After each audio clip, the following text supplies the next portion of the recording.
బ్రాహ్మణ సేవావాహిని ఆధ్వర్యంలో మీ అందరికీ తెలిసినటువంటి విషయమే.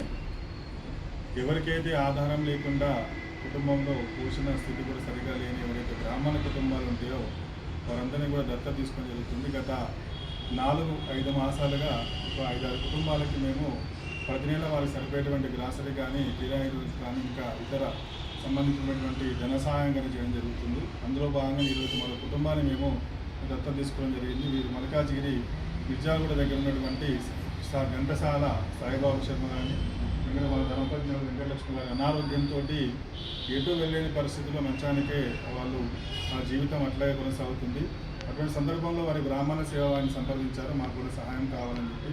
అదే విషయాన్ని మేము బ్రాహ్మణులకు తెలియజేయడం జరిగింది. ఆంధ్ర బ్రాహ్మణులు కూడా అనేక మంది కూడా వారిని మమ్మల్ని ప్రోత్సహించు వారికి సహకారం అందజేసే ఉద్దేశంతో ధన సహాయం వస్తాయం కూడా చాలామంది చేశారు. అందరూ కూడా ధన్యవాదాలు తెలుపుతున్నాము. వారు కూడా మన బ్రాహ్మణులు కూడా ధన్యవాదాలు తెలిపారు. అందులో భాగంగా వీరికి ఇప్పటి నుంచి ప్రతి నెల వారికి సంబంధించినటువంటి గ్రాసరీ సరుకులు కానీ అదేవిధంగా ఇంటి రెంటు 11,000 రూపాయలు ఇంటి రెంటు ఇలాంటి విషయాల్లో కూడా బ్రాహ్మణ సేవ సహకారం అందిస్తుంది. ఈరోజు అందులో భాగంగానే మొదటైన వారికి సరిపోయేటువంటి నిత్యావసర సరుకులు మరియు వారికి 10,000 రూపాయల ఆర్థిక సహాయం అందజేయడం జరిగింది. ఇదే విధంగా బ్రాహ్మణులందరికీ కూడా సహకారం అందించి మన తోటి బ్రాహ్మణులకు ఇలాంటి స్థితి లేకుండా వారి జీవనాన్ని గడుపుతున్నటువంటి బ్రాహ్మణులందరూ కూడా సహకారం అందించి మీరు కూడా మాతో పాటు సహకారం అందిస్తారని భావిస్తున్నాం.